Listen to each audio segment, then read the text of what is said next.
Bonjour, bonjour et bienvenue dans ce webinaire consacré au dépôt du dossier de labellisation Éco-École.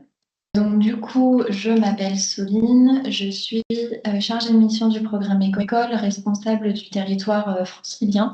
Donc j'accompagne toutes les structures, établissements scolaires et relais locaux partenaires sur les académies de Créteil, de Paris et de Versailles. Et bonjour également tout le monde, merci de votre présence et de votre participation. Morgan Hensminger, je suis chargé de mission Éco-École tout comme Soline et je suis référent pour les régions Auvergne-Rhône-Alpes et Provence-Alpes-Côte d'Azur et Corse en ce qui concerne l'Hexagone et aussi pour quelques territoires ultramarins, notamment la Guadeloupe, la Martinique, la Réunion et Mayotte. Voilà. Donc également dans l'accompagnement des structures relais locales éco-écoles qui sont sur ces territoires. Alors, je vous propose de commencer dans le sens où on a de toute façon une petite page de sommaire et la présentation va commencer doucement avant de rentrer dans le vif du sujet et d'aller explorer votre espace établissement au sujet de la labellisation. Comme ça, les personnes qui arriveront au fur et à mesure voilà, pourront suivre le train en marche. N'hésitez pas pendant notre présentation à écrire vos éventuelles questions dans le fil de conversation. Comme ça, soit j'ai le temps d'y répondre à ce moment-là, ou on y répondra en fait à un moment donné de la présentation, ou à ce moment-là, on gardera un petit temps d'échange à la fin pour pouvoir vraiment être sûr que tout est très clair pour vous, et effacer toute zone d'ombre ou voilà, peut-être spécifier nos mots, en tout cas par rapport à votre situation. Effectivement, aujourd'hui, on va vous proposer pour ce webinaire plusieurs parties. Une première partie autour de la demande de labellisation de manière très précise. Voilà, c'est un peu le sujet du jour, évidemment. Un zoom également sur un petit focus sur la labellisation éco-école et voilà, les convergences avec le label 3D qui sont possibles.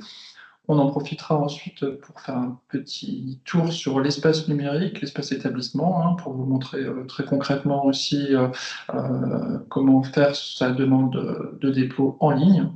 Il y aura quelques éléments de labellisation qui vous seront présentés.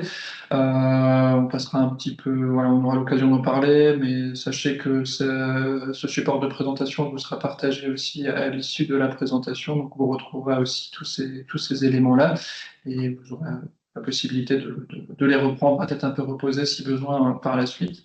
Et on finira par quelques petits conseils aussi qu'on vous propose autour de votre dossier de labellisation et on finira par un petit temps de questions-réponses.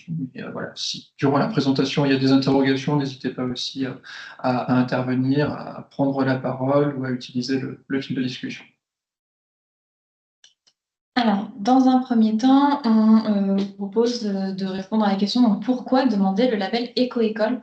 Donc, dans un premier temps, le label Éco-École, c'est aussi la façon de récompenser votre engagement par une reconnaissance internationale du fait que le programme Éco-École fait partie de la démarche EcoSchools qui est présente aujourd'hui dans plus de 80 pays du monde et qui est régie par la FI, donc la Foundation for Environmental Education, qui se situe au Danemark.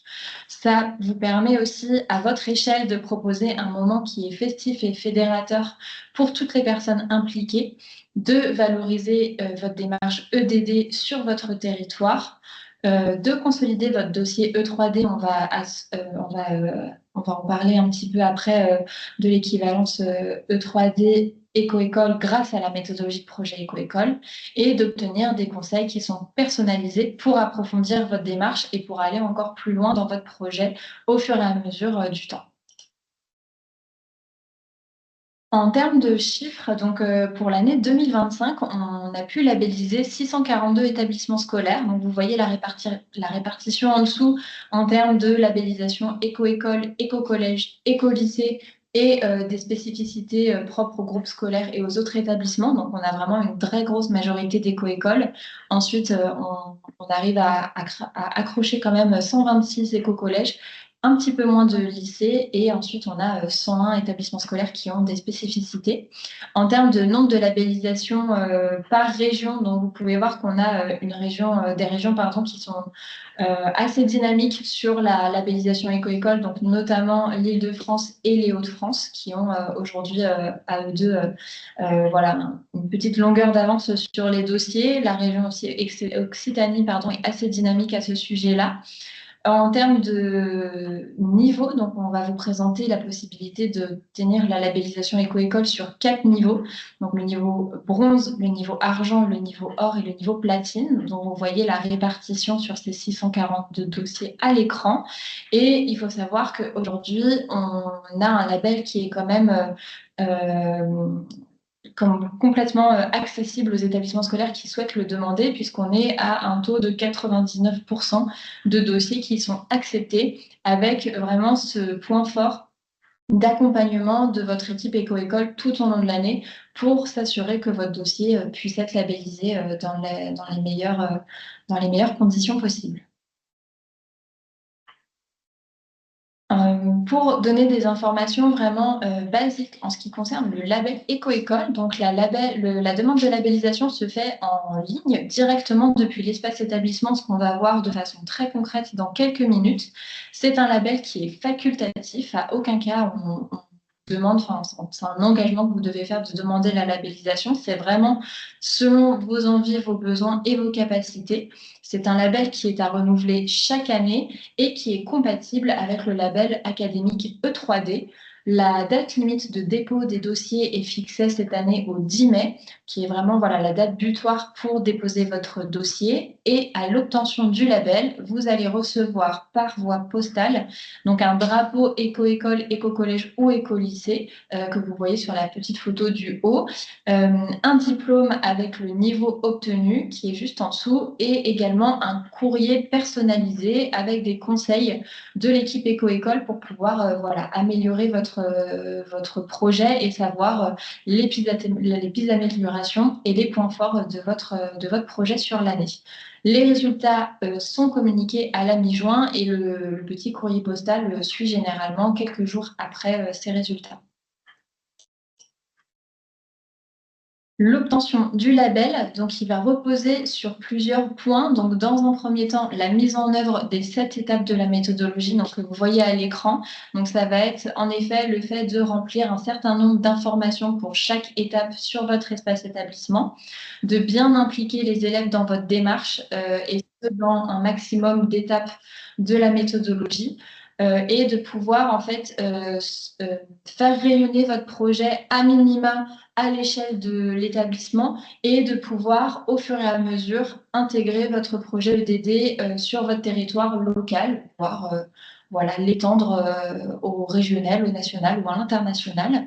Et pour aller plus loin aussi sur justement l'approfondissement de votre démarche, on a justement mis en place ces 4 niveaux de labellisation qui font l'objet de critères qui sont précis et progressifs pour chacune des 7 étapes de méthodologie. Et ça va vraiment pouvoir vous permettre de valoriser votre approfondissement de la démarche dans le temps en pouvant voilà, annoncer le niveau de label que vous avez obtenu éco-école. En termes de calendrier, donc on ouvre votre espace établissement, en tout cas, va prendre la forme donc de l'année scolaire en cours, donc là notamment 2025-2026, dès l'été. Donc ça veut dire qu'à partir du mois de septembre, vous avez la possibilité de remplir progressivement votre tableau de bord et vous allez pouvoir bénéficier évidemment de l'accompagnement de l'équipe éco-école tout au long de l'année à ce sujet-là. Vous avez pu voir l'information arriver récemment sur vos boîtes mail. Nous avons ouvert les dépôts des demandes de labellisation au 2 mars. Donc ça, on va vous montrer sur l'espace établissement où se trouve ce petit onglet d'ouverture des dépôts. La date limite qui est donc, comme je le disais, fixée au 10 mai et avec les annonces par mail et par courrier postal à la mi-juin. Voilà en ce qui concerne votre calendrier spécifique labellisation, sachant que vous recevez tous les mails à ce sujet temps fort pour ne rien rater de ce processus. Ouais, on espère que jusqu'ici tout est clair. Si jamais il y a des questions, n'hésitez pas. On vous proposait de faire un petit focus aussi sur à la fois le label Éco-École et le label 3D. Donc pour rappel, hein, le programme Éco-École a un accord cadre avec le ministère de l'Éducation nationale. Donc voilà, la complémentarité des deux labels est bien quelque chose qui existe. Et on a notamment aussi des conventions de partenariat qui ont été mises en place avec certaines académies sur le territoire et qui précise un peu plus finement aussi les convergences qui existent autour de la labellisation avec des équivalences concrètes qui ont été mises en place. Donc, par exemple, sur l'Académie de Nancy-Metz, le label Éco-École équivaut, enfin, signifie également l'obtention du label 3D niveau 1. Donc, c'est bien quelque chose qui a été vraiment écrit noir sur blanc dans la convention qui a été signée avec l'Académie de Nancy-Metz. Et donc, les établissements qui sont concernés, je ne sais pas si certaines personnes d'entre vous se situent sur l'Académie Nancy-Metz ou sur les académies qui sont présentées. Peut-être que vous avez connaissance de ces informations-là, et sinon, peut-être vous les découvrez. Donc pour l'Académie de Nancy-Metz, il s'agira aussi à la suite du dépôt du dossier Éco-École et de l'obtention du label, de simplement remplir un formulaire simplifié mis à disposition par l'Académie de Nancy-Metz, qui sera à compléter en y joignant le diplôme Éco-École qui vous aura été envoyé, ou alors que vous pouvez télécharger aussi depuis l'espace numérique dès la diffusion des résultats. Donc voilà, ça facilite aussi en tout cas le dossier E3D pour les établissements en tout cas qui ont demandé le label Éco-École. Il en est un peu de même pour l'Académie de Strasbourg et l'Académie de Reims, même si on n'a pas de convention spécifiquement qui ont été signées avec ces deux académies, mais il y a bien aussi cette équivalence du label Éco-École pour le label E3D niveau 1 sur la base des listes des établissements labellisés qui sont transmis au rectorat par l'équipe Éco-École chaque année. Et donc, sur la base de cette liste, si vous en faites partie, bah, il y aura une information par mail aussi, a priori, qui vous est communiquée par votre académie pour vous informer, en tout cas, de la labellisation en 3D. Et en ce qui concerne l'Académie d'Orléans-Tours, là, on a une équivalence aussi, mais qui est un petit peu différente, c'est-à-dire que le label équivaut au label 3D niveau 0, donc ce qui correspond à la partie sensibilisation pour le label 3D. Donc voilà, sachant qu'on a une convention aussi qui est signée avec l'Académie d'Orléans-Tours. Et que de manière plus générale aussi, il y a une volonté aussi de convergence dans les dispositifs et dans la question des labellisations, des rapprochements se font avec les académies, on a des signatures qui vont avoir lieu aussi dans les prochains temps, notamment avec l'Académie de Bordeaux et de Lyon, qui devrait voir le jour sous peu.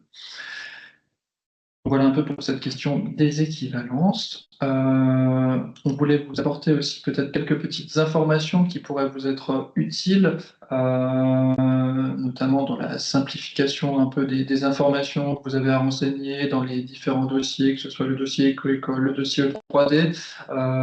Les temporalités sont un petit peu différentes d'une académie à l'autre, mais il nous semble qu'il y a peut-être certaines d'entre vous qui ont déjà fait leur dossier E3D, si c'est quelque chose que vous avez mis en place, parce que en général, on a pu voir qu'il y avait des dépôts pour certaines académies qui se faisaient dès le mois de mars pour les dossiers E3D.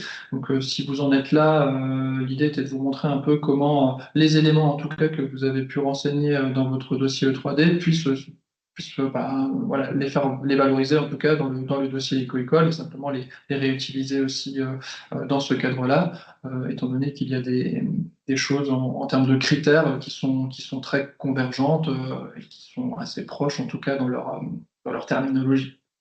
Donc là, l'idée était de vous présenter un petit peu ces quelques aspects-là, sachant que l'inverse, du coup, est vrai aussi, hein. Les éléments que vous avez pu construire, constituer dans le cadre de la labellisation Éco-École pourraient aussi tout à fait vous servir, en tout cas, à venir alimenter un dossier E3D dans les années à venir. C'est quelque chose que vous n'avez pas encore fait.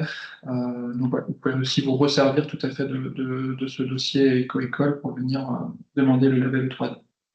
Donc simplement quelques petits exemples. Par exemple, en ce qui concerne le E3D, on retrouve pour le niveau 2 de la labellisation un critère qui dit que voilà, il y a un comité autour de l'éducation et développement durable qui est créé dans l'établissement où vont siéger différents acteurs, que ce soit des personnels enseignants, des élèves éco-délégués, etc., afin de venir coordonner le plan d'action qui va être mis en place.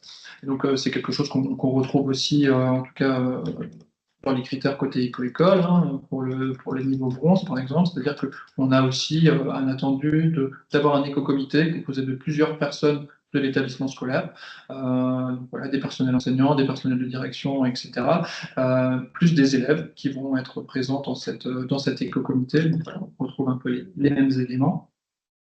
Sur le plan d'action, côté E3D, un critère dit que les actions qui sont réalisées vont venir impliquer un grand nombre d'élèves, plus que le plan d'action concerne au moins un objectif de développement durable qui a pu être identifié. On retrouve également ce critère côté éco-école. Hein. On a des élèves de plusieurs classes participent à la réalisation des actions. Donc voilà, on a aussi cette question de l'implication des élèves et que le projet contribue à au moins un objectif de développement durable. Donc c'est aussi quelque chose qu'on attend à minima pour les dossiers éco-école de niveau bronze.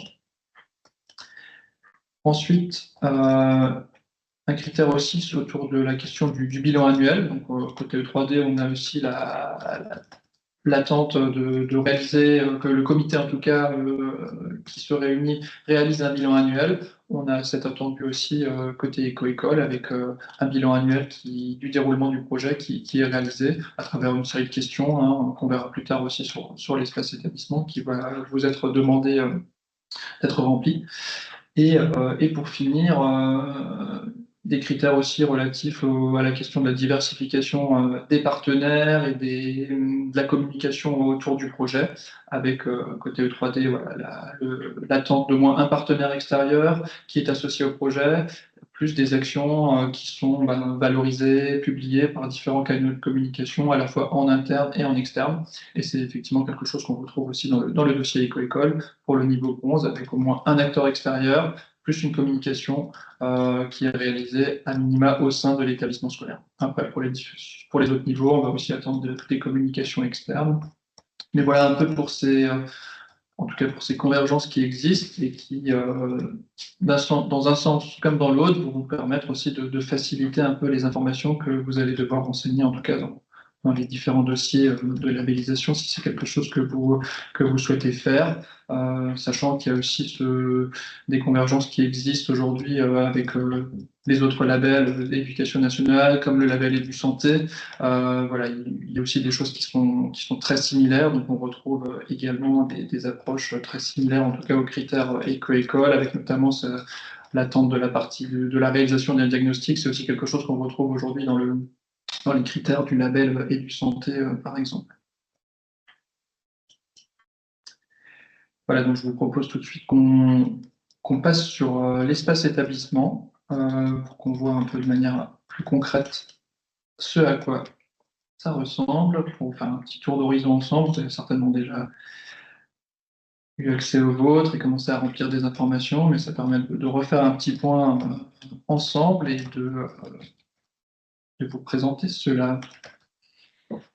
Alors, du coup, je vous propose qu'on aille directement un petit peu voir ce qui est attendu en termes d'informations à remplir sur votre établissement scolaire. Donc, voici l'espace établissement qui est créé pour chaque établissement scolaire inscrit au programme éco-école et auquel une personne référente a accès et peut donner accès à d'autres personnes qui vont pouvoir modérer et ajouter des informations, notamment dans le cadre de la demande de labellisation.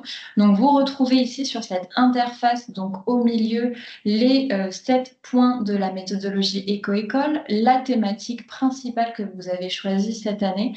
Donc, pour rappel, vous avez le choix entre 8 thématiques du développement durable pour pouvoir axer votre projet autour d'enjeux spécifiques à une thématique du développement. durable. Et vous avez sur la droite votre petite boîte à outils dans laquelle vous allez pouvoir piocher énormément de fiches outils, de fiches méthodologiques qui vont pouvoir vous accompagner et vraiment vous alléger, en tout cas, la charge de travail sur les informations à produire et à ajouter, donc notamment les comptes rendus d'éco-comités, etc. Tout cela se situe dans cette fameuse boîte à outils, donc n'hésitez pas à aller découvrir et fouiller dedans. Ensuite, vous avez donc la possibilité de faire appel à un relais local éco-école sur votre territoire si vous en avez un, et la personne contact de l'équipe éco-école du fait que, voilà, au début de ce webinaire, donc Morgan et moi, on s'est présenté en vous spécifiant nos territoires de prédilection qu'on accompagne, mais donc nous sommes 5 et donc vraiment chaque territoire a une personne contact qui est vraiment là tout au long de l'année.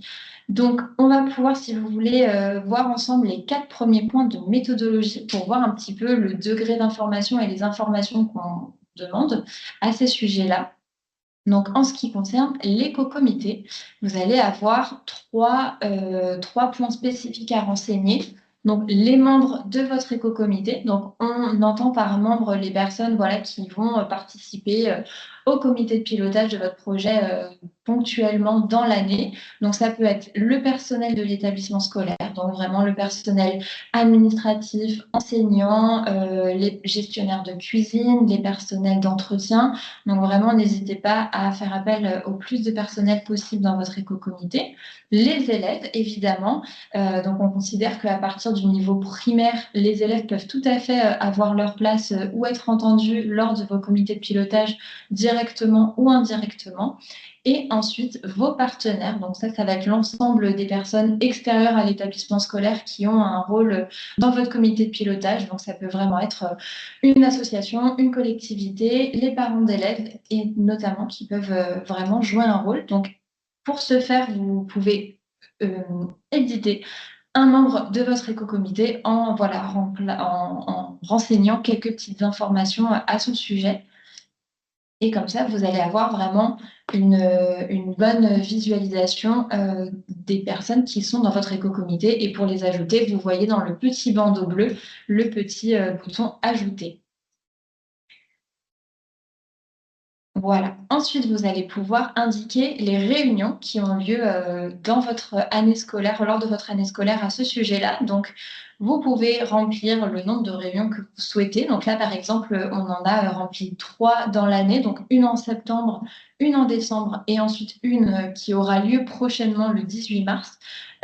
Donc, on a aussi pu indiquer le nombre de personnes qui étaient présentes parmi la liste des membres que vous avez renseignés préalablement et joindre un petit compte-rendu, par exemple, à notre 3e éco-comité. Donc, pour ce faire, vous allez ajouter un éco-comité ou l'éditer et vous allez pouvoir lui donner un intitulé, indiquer la date. N'hésitez surtout pas, et ça, on va revoir ce point-là un petit peu plus tard, mais n'hésitez pas à renseigner bien toutes les actions passées et qui vont arriver, même si voilà, le dépôt est bloqué au 11 mai. N'hésitez pas, si vous avez une réunion d'éco-comité le 10 juin, à bien la renseigner comme événement à venir.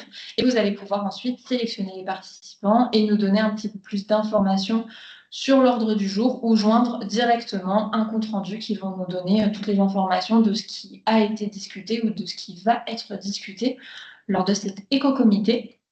Et ensuite, vous avez la possibilité, si cela existe dans votre établissement scolaire, c'est pas forcément obligatoire, mais tout ce qui est les ateliers et les groupes de travail. Donc, si vous avez un club éco-délégué, un club jardinage, s'il y a des niveaux, notamment dans le secondaire, voilà, qui gèrent plusieurs thématiques différentes. Donc là, vous allez vraiment pouvoir nous montrer comment est-ce que vous fonctionnez. Donc, c'est un petit peu pareil. Vous allez donner un intitulé, nous indiquer les participants, le fonctionnement et les sujets qui sont traités ou les actions réalisées.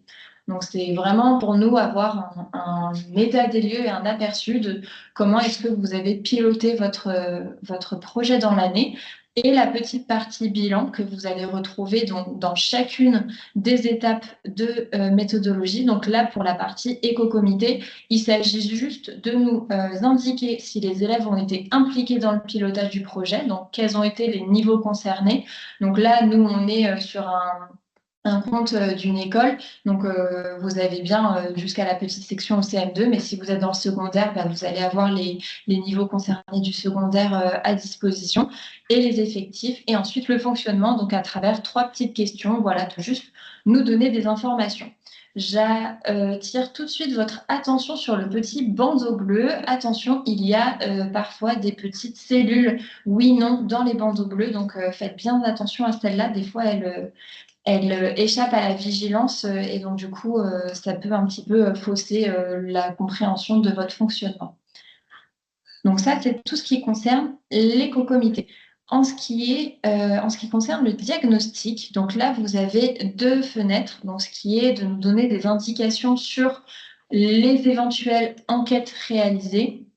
Et si vous n'avez pas réalisé d'enquête, à minima, de nous donner des constats, donc vraiment ce que vous allez pouvoir établir comme état des lieux de votre établissement scolaire, donc généralement au début de l'année, pour nous dire un petit peu voilà, les constats positifs ou négatifs, et ensuite les pistes d'amélioration que vous avez observées pour pouvoir justement améliorer une situation que vous avez jugée négative. Donc là, par exemple, en constat, vous allez voir sur une thématique de la santé, les élèves ne connaissent pas le temps d'écran recommandé pour des élèves de leur âge.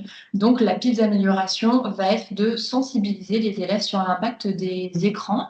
On a aussi, par exemple, un constat de l'absence de jeu dans la cour de récréation. Et donc, du coup, bah, la piste d'amélioration, ça va être tout simplement d'ajouter des jeux. Et enfin, le dernier constat, pour vous donner un dernier exemple, ça va être plus de la moitié des élèves de l'école n'a pas été sensibilisés sur l'équilibre alimentaire. Et donc, du coup, bah, de vouloir mettre en place dans l'année scolaire une sensibilisation sur la notion d'équilibre alimentaire aux élèves. Donc ça, c'est tout ce qui est en termes de constat et de pistes d'amélioration. Pour les établissements qui vont plus loin dans la démarche, donc là, on parle de un label à partir du niveau argent, il va s'agir de remplir des enquêtes. Donc les enquêtes, ça va être à l'aide des élèves d'aller un petit peu observer, interroger, mesurer vraiment de façon plus concrète que la simple émission de constat. Donc là, par exemple, nous, on a l'enquête avec des élèves et du personnel d'établissement. On a été faire un état des lieux des jeux présents dans la cour de récréation. Donc en septembre, on a été observer cette cour de récréation et le résumé, c'est que on s'est réunis avec les élèves pour faire ce point-là. Et dans notre petite compte rendu d'enquête, on va pouvoir mettre qui était présent, comment ça s'est passé, quel jour, etc. Et bah, les résultats qu'on a obtenus. Donc le fait d'avoir observé qu'il n'y avait pas de jeu. Donc voilà, ça c'est le compte-rendu d'enquête qui est directement disponible dans votre boîte à outils et que vous avez tout simplement la possibilité de répondre directement et de joindre ce compte-rendu prêt à l'emploi. Donc voilà, avec les découvertes principales, etc. Donc là, j'essaie de faire un petit peu le point avec la question qui vient d'arriver. L'enquête, elle est complètement libre et elle peut vraiment prendre la forme que vous voulez. Donc en effet, le seul document obligatoire lorsque vous rendez une enquête, c'est en effet un compte-rendu d'enquête et ça peut être... hop, voilà, pardon, j'ai un petit peu. Ça peut être en effet le fait de faire un sondage, une interview.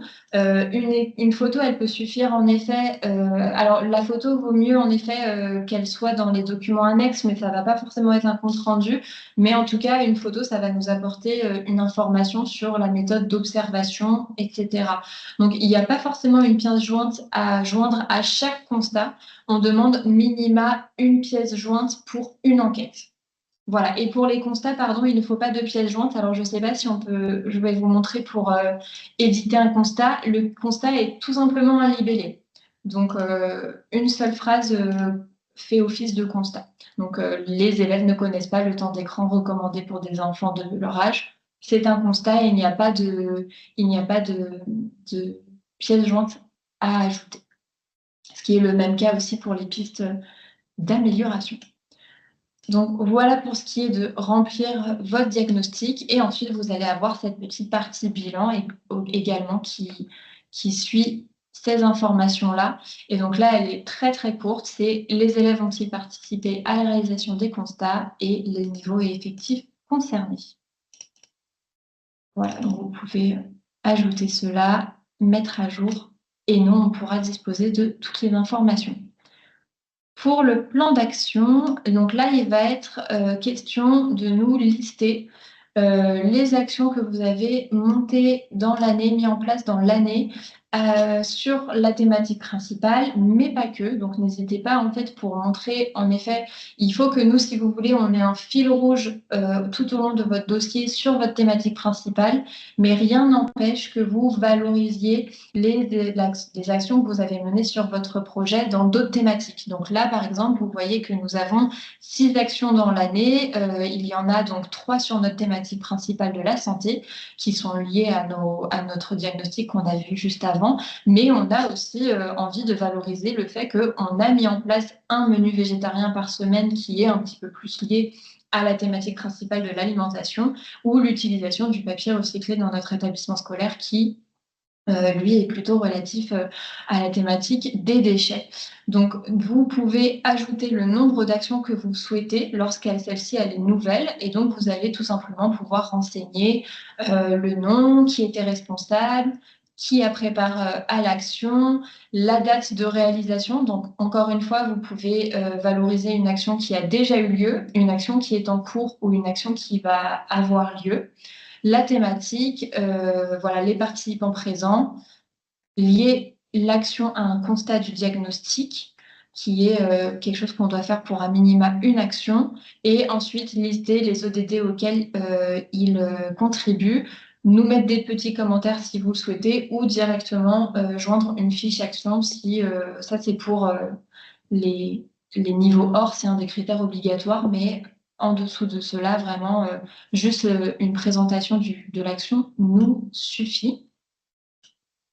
Et si jamais ce n'est pas votre première année, n'hésitez pas à aller pérenniser une action que vous avez déjà mis en place. Donc là, c'est ce que vous voyez à l'écran du fait qu'il y a une petite étoile, ce qui veut dire que c'est une action qu'on a mis en place une année précédente et on a été la chercher dans notre historique pour signifier qu'elle est toujours en place aujourd'hui. Et donc ça, vous avez tout simplement à cocher la petite case de l'action pérennisée des actions des années précédentes pour pouvoir au lieu de, en fait, au lieu de créer une action à chaque fois qui a lieu chaque année, vous avez juste à la répéter pour qu'elle réapparaisse. Voilà, donc vous allez avoir votre historique de toutes les actions que vous avez listées les années précédentes et vous avez juste à la pérenniser.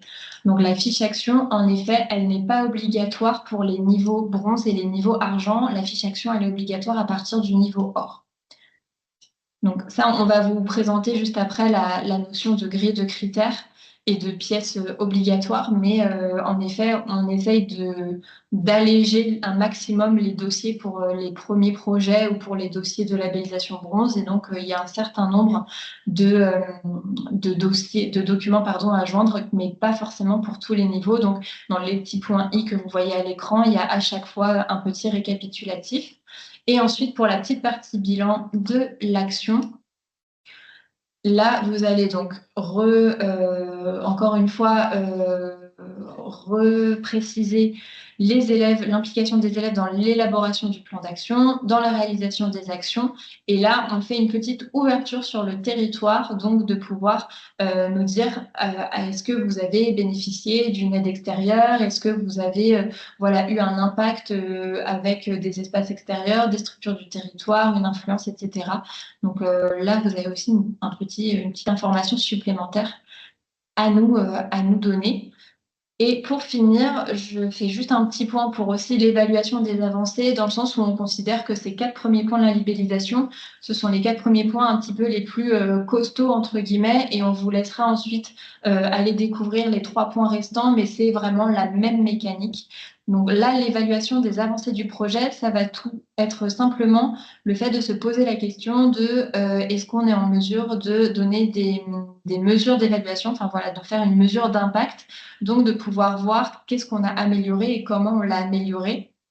Donc là, par exemple, nous, on a décidé d'évaluer nos 3 actions relatives à nos 2 actions, pardon, relatives à la thématique de la santé et notre action relative à la mise en place du menu végétarien par semaine. Donc, par exemple, en ce qui est de l'aménagement de la cour de récréation, donc qui a fait l'objet de notre enquête, on a pu observer, donc lors de notre diagnostic le 15 septembre, qu'on avait uniquement 2 jeux dans la cour de récréation.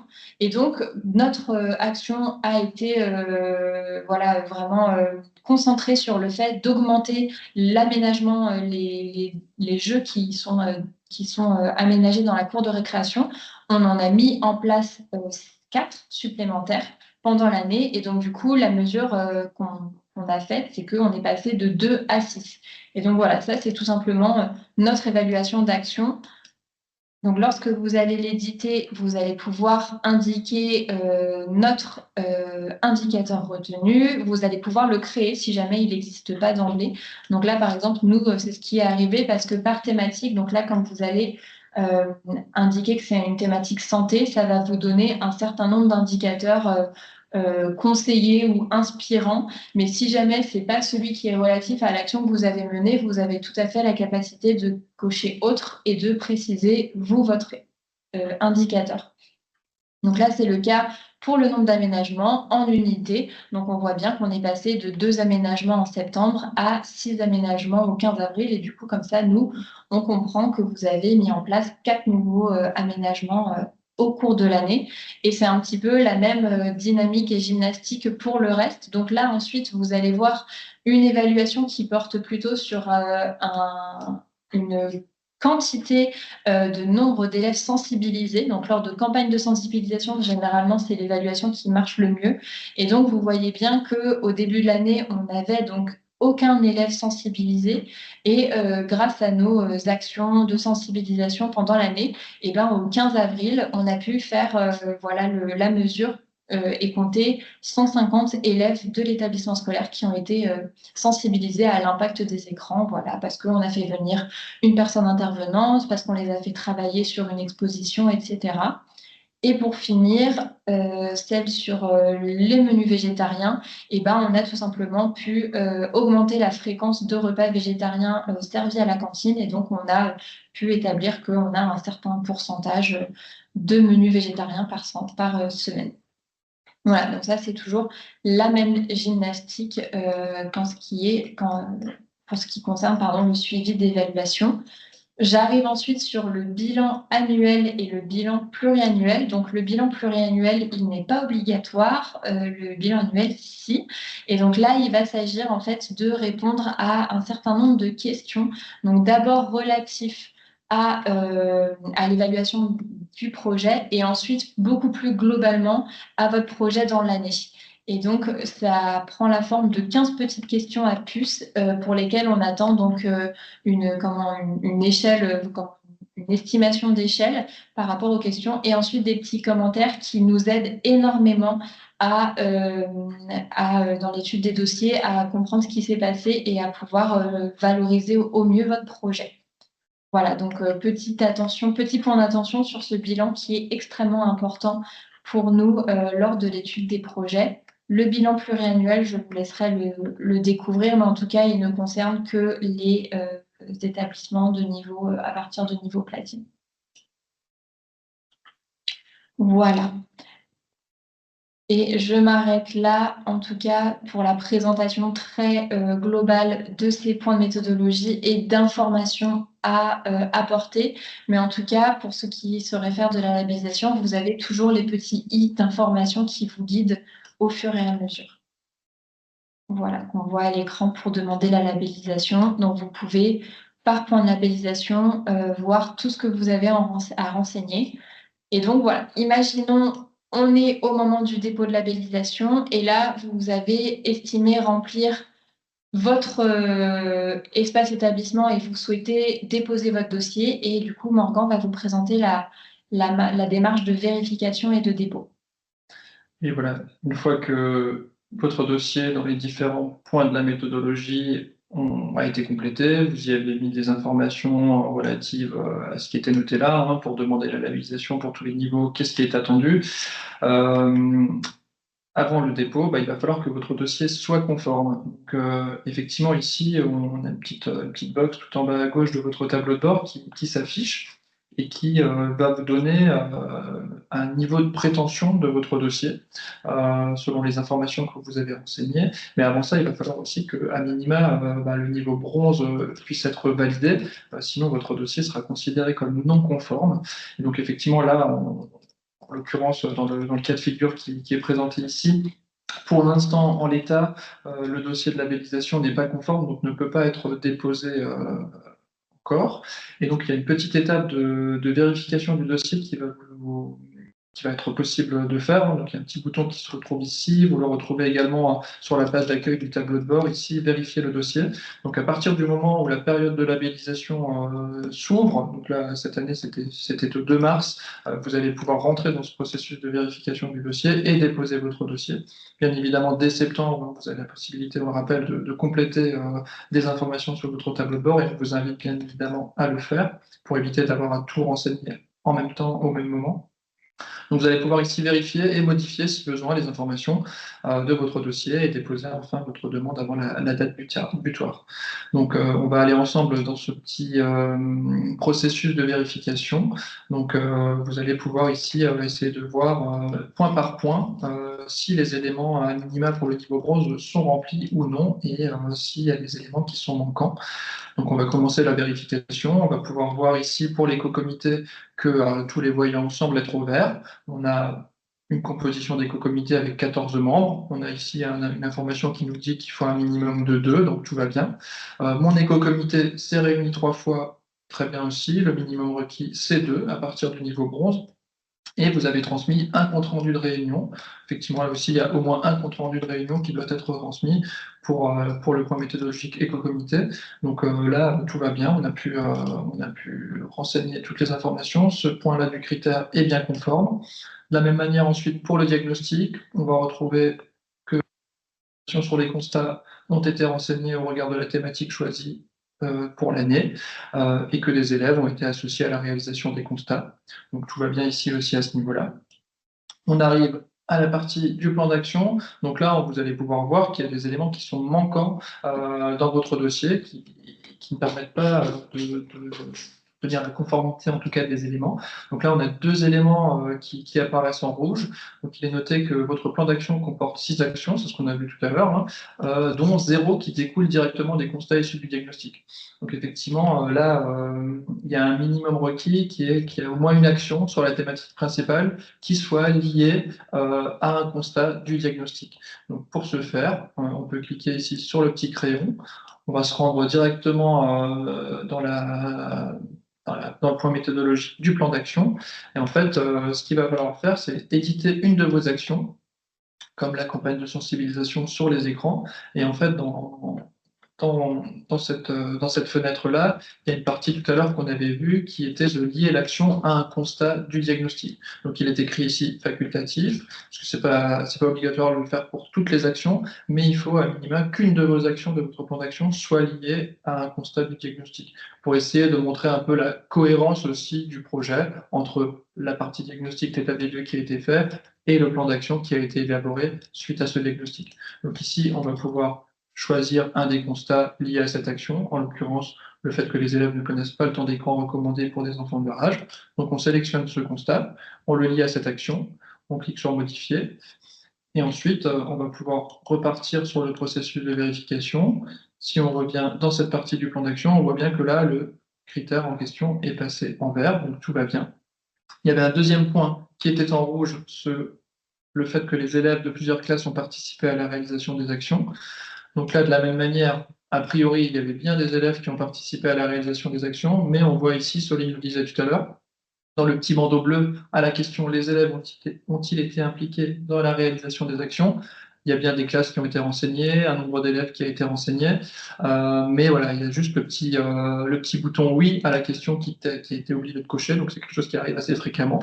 Donc on vous invite à cocher «Oui» à cette question, à mettre à jour le point de la méthodologie, et enfin, à pouvoir vérifier votre dossier à nouveau. Donc là, on voit que le critère est passé au vert. En ce qui concerne le bilan annuel, tout va bien aussi. Les liens avec les disciplines, il y a des informations qui ont été renseignées, donc tout va bien. Dans la partie 6, fédérer et communiquer, il y a encore un autre critère qui est en rouge, qui a tendance des fois peut-être à être moins visible que les autres et qui peut être facilement oublié, c'est l'implication de partenaires dans le projet. Effectivement, il faut à minima qu'un partenaire extérieur ait été impliqué dans le projet d'une façon ou d'une autre. Donc ici, on peut aller sur cette partie du critère, ça va être dans la partie bilan du point 6 de la partie fédérée et communiquée. Il y a un petit onglet partenaire extérieur impliqué dans le projet. Donc ici, effectivement, cette partie est vide pour l'instant. Donc l'idée est d'essayer d'ajouter un partenaire, en tout cas qui a pu intervenir dans le cadre de votre projet. Là, par exemple, cette année, on a eu une intervention de sensibilisation de l'association Action contre la faim qui a été faite pour sensibiliser aussi les élèves. Donc voilà, vous pouvez par exemple ici mettre que ce partenaire est intervenu sur des temps de sensibilisation auprès des élèves et venir l'ajouter au projet. Donc là, vous avez bien un partenaire.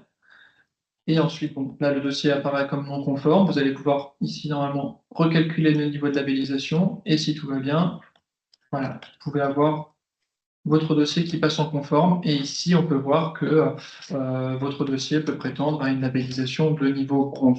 Donc, on voit bien que votre dossier est conforme à ce moment-là. Et voilà, en tout cas, en l'état, il peut être déposé. Après, vous avez peut-être envie d'augmenter votre niveau de labellisation selon si c'est votre première année ou votre deuxième année de participation. Donc ici aussi, il y a dans ce processus de vérification la possibilité d'essayer justement de venir augmenter ce niveau de labellisation. Et pour chacun des points de la méthodologie, on va retrouver en bas de page ici des éléments qui vont vous permettre, en renseignant des éléments supplémentaires, vous montrer quel niveau de labellisation vous allez pouvoir obtenir pour ce point-là de la labellisation. Donc ici, aujourd'hui, on est sur un dossier qui est de niveau bronze. Disons qu'on veut passer au niveau argent, à minima, parce que c'est notre première année de participation. C'est peut-être un peu compliqué de commencer à envisager des niveaux de labellisation or ou platine, parce que ça va vraiment demander une implication de beaucoup d'élèves, de beaucoup de places, de plusieurs partenaires, etc., de plusieurs thématiques aussi. Donc ici, pour le point de l'éco-comité, on voit qu'il y a des éléments qui nous permettent d'atteindre hors platine. Donc, on peut se dire que là, à ce niveau-là, niveau argent, on est déjà bon, en fait. Donc, pour ce critère-là, c'est bon, parce qu'il n'y a pas d'éléments qui nous indiquent comment atteindre le niveau argent. Pour le diagnostic, également, il n'y a pas d'éléments en ce sens qui apparaissent pour atteindre le niveau argent. Et puis, pour les autres parties, ça va être un peu pareil. Ici, en fait, on a élaboré le dossier pour vous montrer comment atteindre le niveau argent. Donc pour la partie plan d'action, c'est pas possible en l'état d'augmenter pour passer au niveau argent parce qu'on a déjà le minimum requis pour les niveaux or et platine, on va dire. Par contre, si on se retrouve dans la dernière partie de la création collective, effectivement aujourd'hui dans le dossier, on n'a pas renseigné de création collective dans ce dossier de labellisation. Et c'est vrai qu'à partir du niveau argent, on attend au moins une création collective qui soit réalisée avec la participation d'élèves d'au moins une classe. Donc ici, on peut par exemple ajouter une création collective. Donc, on va pouvoir, dans la partie réalisation, ajouter un type de création. Donc, ça peut être, par exemple, un petit film de présentation qui a été fait par les élèves, un film de sensibilisation qui a été réalisé par les élèves. Donc, on va pouvoir ici ajouter cette création collective. On vient l'ajouter à notre dossier. Dans la partie bilan, on va pouvoir indiquer que des élèves ont pu participer à la réalisation de la création collective. On va mettre à jour et on va ici venir recalculer le niveau de labellisation. Et donc là, on voit bien que notre dossier va passer un niveau, au niveau argent supérieur, pour la prétention en tout cas, qui va être celle du dossier par rapport aux critères qui ont été cochés ou non au regard des éléments renseignés. Donc voilà un peu cette petite étape qui peut être faite de manière assez automatisée sur votre espace établissement en ligne. Nous, on est bien évidemment aussi disponible s'il y a des points de blocage ou s'il y a des choses qui ne sont pas claires pour y répondre. Et donc effectivement, une fois que vous avez vérifié votre dossier, modifié des informations dans les différentes parties si vous le souhaitez, vous allez pouvoir in fine aller jusqu'au bout de l'étape de vérification. Vous pouvez ajouter des petites informations complémentaires sur votre projet aussi, des éléments que vous n'avez pas réussi à indiquer par exemple dans d'autres parties du dossier ou de l'espace. Et enfin, finir par confirmer votre demande de labellisation en validant, voilà, et en confirmant cette demande, sachant qu'une fois que la demande est déposée, vous n'avez plus la possibilité de revenir sur les informations qui sont déposées dans le dossier. Donc, on vous invite à prendre le temps pour faire cette étape de dépôt. Pour rappel, vous avez jusqu'au 10 mai pour le faire. Voilà un peu pour ce dépôt de dossier en ligne. Voilà, on va repasser rapidement sur la présentation pour finir par quelques petits conseils. Alors là, on vous remet les critères de labellisation pour les niveaux bronze et argent à minima. Donc on va pas les repasser, hein, mais on vous les repartagera en tout cas dans le PowerPoint de présentation qui vous sera transmis. Voilà, vous retrouvez pour les différents points de la méthodologie, les attendus pour les niveaux bronze et argent. Et voilà, quelques petits conseils pour terminer. Oui, donc du coup, n'hésitez pas à vous appuyer sur la grille de critères de labellisation pour connaître les critères qui sont applicables à chaque étape de projet et selon chaque niveau. Donc vous pouvez en fait soit identifier d'abord le niveau de labellisation que vous souhaitez prétendre, auquel vous pouvez ou souhaitez prétendre, et de compléter à ce moment-là uniquement ce qui est demandé pour ce niveau précis. Sachant que le niveau bronze, vraiment, on insiste beaucoup sur ce niveau qui est à la portée de tous les établissements scolaires. Et vraiment, même pour une reprise de démarche ou un premier projet, on a vraiment une grille de critères qui est très allégée pour ce niveau-là. Donc, n'hésitez pas à nous solliciter pour qu'on puisse voir ensemble comment remplir votre dossier pour qu'il puisse atteindre un niveau bronze sans que cela vous coûte trop de temps et d'énergie. Donc, vraiment, ne réfrénez pas trop vos craintes si jamais vous souhaitez la labellisation. C'est tout à fait possible et vous allez retrouver la grille de critères donc directement dans votre boîte à outils donc, que vous a montré Morgan. C'est vraiment l'un des premiers documents qui apparaît. Et on a aussi créé une foire à questions qui est disponible aussi sur votre espace établissement et sur le site internet qui va répondre aux questions qu'on reçoit les plus fréquentes lors du processus de labellisation. Donc voilà, là par exemple, dès que vous appuyez sur le bouton de la boîte à outils, elle apparaît en premier document et donc elle a vraiment plusieurs catégories et elle va répondre de façon, on espère, très complète sur les questions les plus posées au sujet du dépôt. Donc, n'hésitez pas à vous appuyer dessus et puis évidemment à faire appel à votre chargé de mission qui va pouvoir faire le point sur votre dossier. On a mis en place des catégories de réservation de petites réunions en ligne sur nos boîtes mail. Donc, on peut vraiment prendre 20 minutes et nous, on a accès à votre espace pour pouvoir vous guider et voir exactement ce qu'il faut remplir. Ensuite, très rapidement, en termes de temporalité, donc comme on disait, n'hésitez pas à bien renseigner tout ce qui aura lieu après la demande de labellisation pour bien que ce soit pris en compte. On étudie bien votre dossier sur l'ensemble de l'année scolaire, donc il faut ne pas oublier de valoriser ce qui n'a pas encore lieu, mais qui va vraiment avoir lieu, qui est déjà prévu.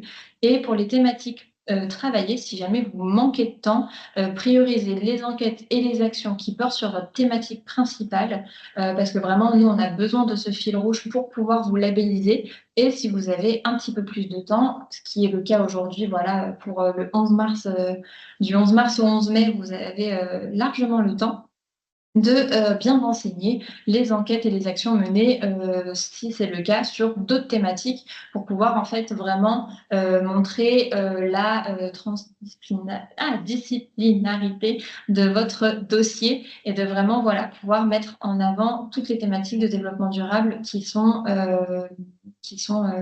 menées dans votre projet.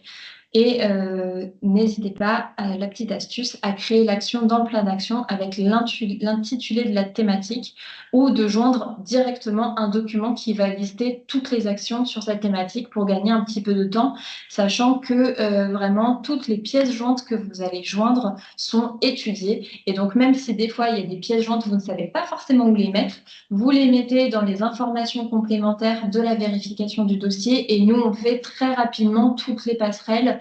Voilà, n'hésitez pas à tout mettre dans ce bloc-là. Nous, on s'occupe du petit puzzle pour bien savoir qui va où. Et le principal pour nous, c'est vraiment d'avoir toutes les informations pour valoriser au mieux votre dossier selon les niveaux, enfin voilà, que vous avez le juste niveau qui reflète votre projet. Et pour terminer, la pérennité des actions. Donc, s'il s'agit de votre première demande, n'oubliez pas de renseigner notamment des actions que vous auriez pu mettre en place des années précédentes et qui perdurent encore, même si vous n'étiez à l'époque pas inscrit au programme Éco-École. On valorise quand même les actions que vous avez mises en place avant votre inscription. Et si ce n'est pas votre première demande, n'hésitez pas à gagner du temps comme on vous a montré, en cochant la case liée à une action pérennisée, en allant chercher dans votre menu déroulant toutes les actions que vous avez listées pour vous faire aussi ce petit gain de temps et cette sérénité, en tout cas, de ne pas avoir à remplir toutes les actions. Voilà, ça c'était vraiment toutes les informations principales à ce sujet-là. N'hésitez pas, si vous avez quelques questions supplémentaires, on peut prendre quelques minutes. Moi, je sais que j'en ai gardé juste une de côté, sinon j'ai essayé de répondre au maximum dans la conversation de réunion. Mais pour ce qui est en effet de la question donc, de Céline, pour l'obtention du label Éco-École en 2024 et vous redemander cette année la thématique de la solidarité. Donc, votre question, c'est pouvons-nous y intégrer le diagnostic et les projets réalisés sur l'année scolaire 2024-2025, car la demande de labellisation porte sur l'année en cours. Et si oui, comment? Alors, il faut, en fait, on va, nous, vraiment valoriser et labelliser votre projet sur ce qui a eu lieu cette année scolaire. Toutefois, si jamais il s'agit d'une deuxième année sur une thématique, vous pouvez, pour information, nous rappeler ce que vous avez fait et réalisé une année précédente. Mais l'idée, c'est vraiment que cette nouvelle année scolaire, ce ne soit pas un redit ou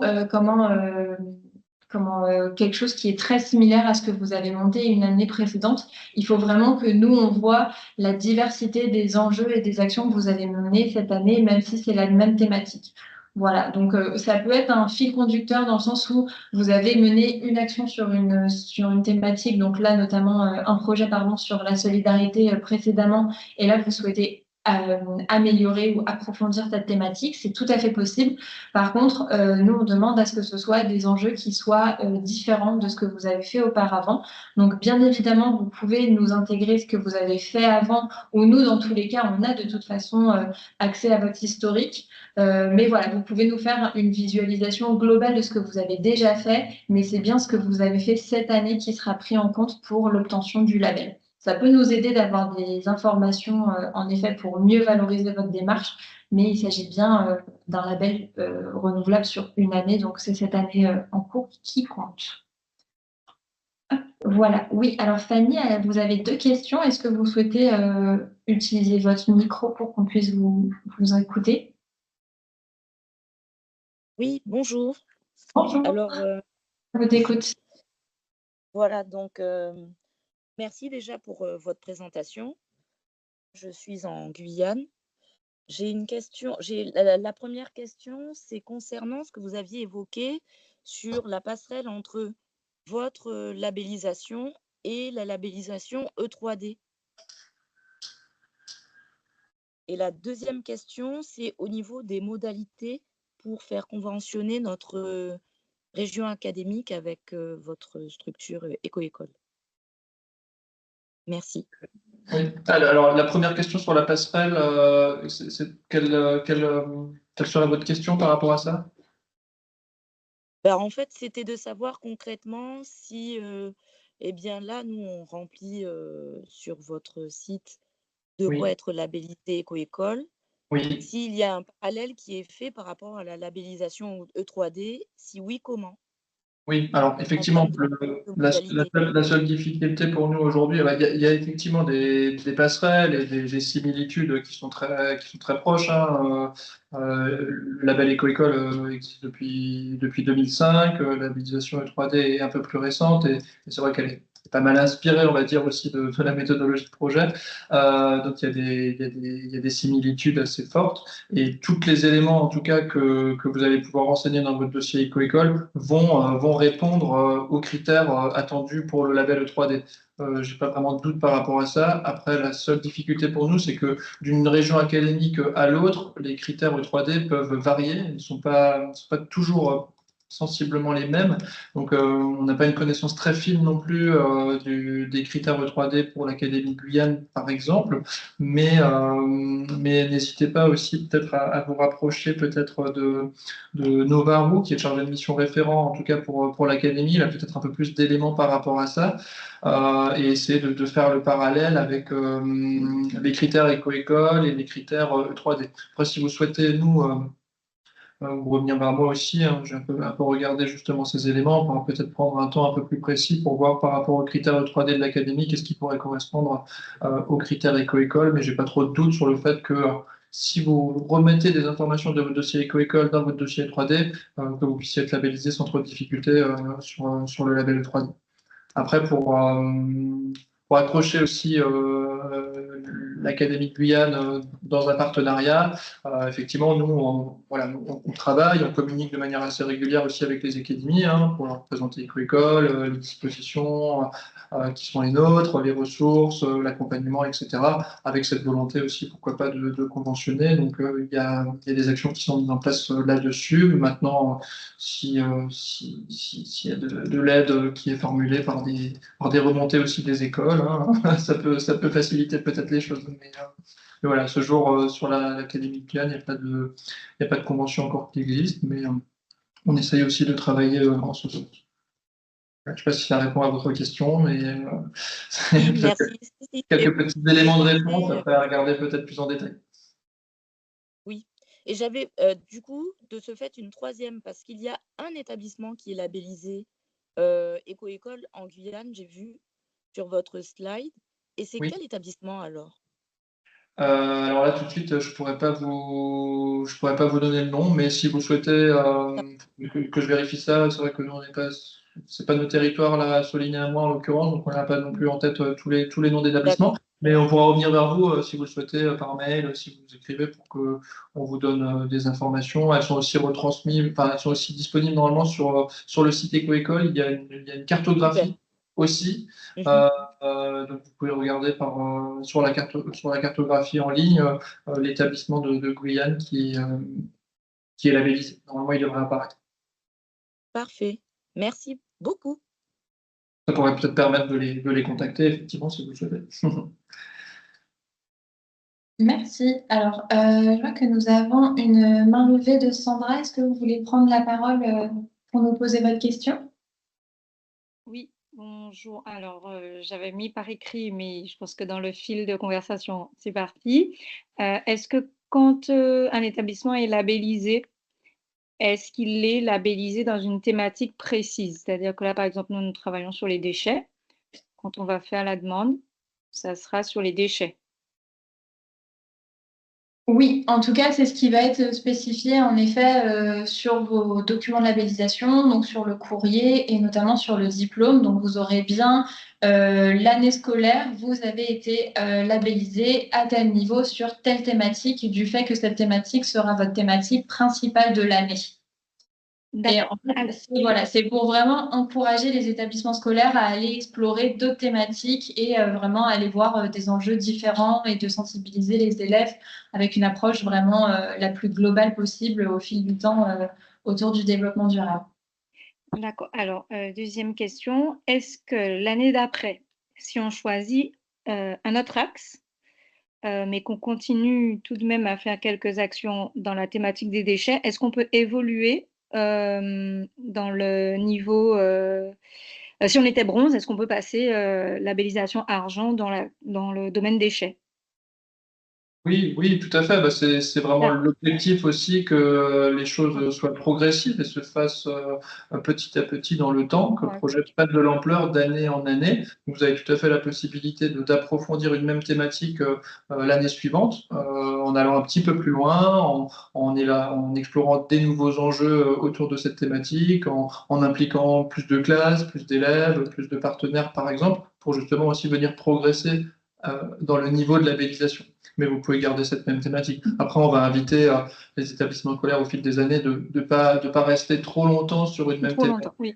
Voilà, de peur de stagner un petit peu, de tourner en rond, mais de venir aussi explorer une nouvelle thématique, peut-être après 2 ans sur une même thématique, pour donner un peu un nouvel élan aussi, des nouvelles envies, des nouvelles découvertes à faire avec les élèves sur des nouveaux enjeux autour d'une nouvelle thématique, tout en pérennisant bien sûr, et c'est aussi là l'objectif de progression dans les niveaux de labellisation, en pérennisant les actions et les choses qui ont été mises en place sur les thématiques précédemment traitées, comme sur celle des déchets, pour qu'elles s'installent de manière durable aussi dans le fonctionnement de l'établissement, et qu'après on vienne étoffer aussi le projet avec des nouvelles actions autour de nouvelles thématiques. Donc c'est aussi le fait de travailler plusieurs thématiques qui va aussi permettre d'augmenter en niveau de labellisation, parce que c'est aussi un des critères de travailler plusieurs thématiques et d'impliquer de plus en plus de monde, et d'un projet qui rayonne aussi sur le territoire avec des partenaires extérieurs plus nombreux, par exemple. Très bien, merci. Ouais. Merci. Et ensuite, on a une question de Linda donc, qui demande dans la conversation, peut-on savoir donc, comment passer de bronze à autre? Et après, il y a donc, par exemple, avec une autre thématique pour nous valider, par exemple, platine, une ancienne thématique. Donc, en fait, donc, pour savoir comment passer de bronze à un niveau supérieur, vous allez vraiment pouvoir donc, vous accompagner, être accompagné donc, de la grille de critères qui va vraiment pouvoir vous permettre de jauger ce qu'il va falloir que vous mettiez en place pour pouvoir passer à un niveau supérieur. Mais alors, par contre, en fait, si vous voulez, le niveau de prétention, c'est le fait que tous les critères requis pour ce niveau-là sont cochés. Donc, par exemple, il est possible que pour un éco-comité, vous cochiez la thématique, le critère pour platine. Donc là, par exemple, vous allez cocher d'autres instances ou groupes existent en plus de l'éco-comité pour participer au pilotage du projet ou à sa mise en œuvre. Donc, en effet, là, potentiellement, vous cochez ce critère platine, mais si vous ne cochez pas pour un autre point de la méthodologie, et l'algorithme calcule que, en effet, votre dossier ne correspond pas à un niveau platine parce que tous les critères ne sont pas remplis. Donc, c'est vraiment, en fait, un calcul de critères acquis qui va vous donner votre niveau de labellisation. Après, évidemment, c'est un premier filtre fait par l'algorithme de l'espace établissement et c'est nous ensuite qui, en fonction de toutes les pièces jointes et tout ce que vous allez pouvoir apporter en commentaire, etc., nous, on va ensuite moduler les critères pour voir si ça vient les valider ou peut-être baisser l'estimation de l'algorithme ou augmenter au niveau supérieur. Mais il faut bien que l'ensemble des critères pour un niveau soit en fait validé pour pouvoir bien avoir ce niveau. Voilà, et les thématiques, en fait, pour répondre un petit peu aussi avec la question qui était précédente, c'est en effet, si vous aviez une année un niveau bronze sur la thématique déchets, mais qu'ensuite vous faites un projet sur l'alimentation, peut-être que ce que vous pérennisez sur le niveau déchets l'année précédente va venir appuyer le fait que vous obtenez le niveau argent l'année suivante. Mais il n'y a pas, en fait, c'est pas une modification des niveaux de labellisation par thématique, c'est bien le projet dans sa globalité, même si vous avez choisi une thématique principale. Voilà, il n'y a pas ce façon de vous êtes déchet bronze une année, donc l'année suivante, peut-être que vous passez à argent déchet, mais vous avez aussi bronze solidarité parce que vous l'entrez dans votre projet. C'est vraiment la vue très, très, très globale de votre projet qui est valorisée. Voilà, merci beaucoup de votre participation et on vous souhaite une bonne fin de journée.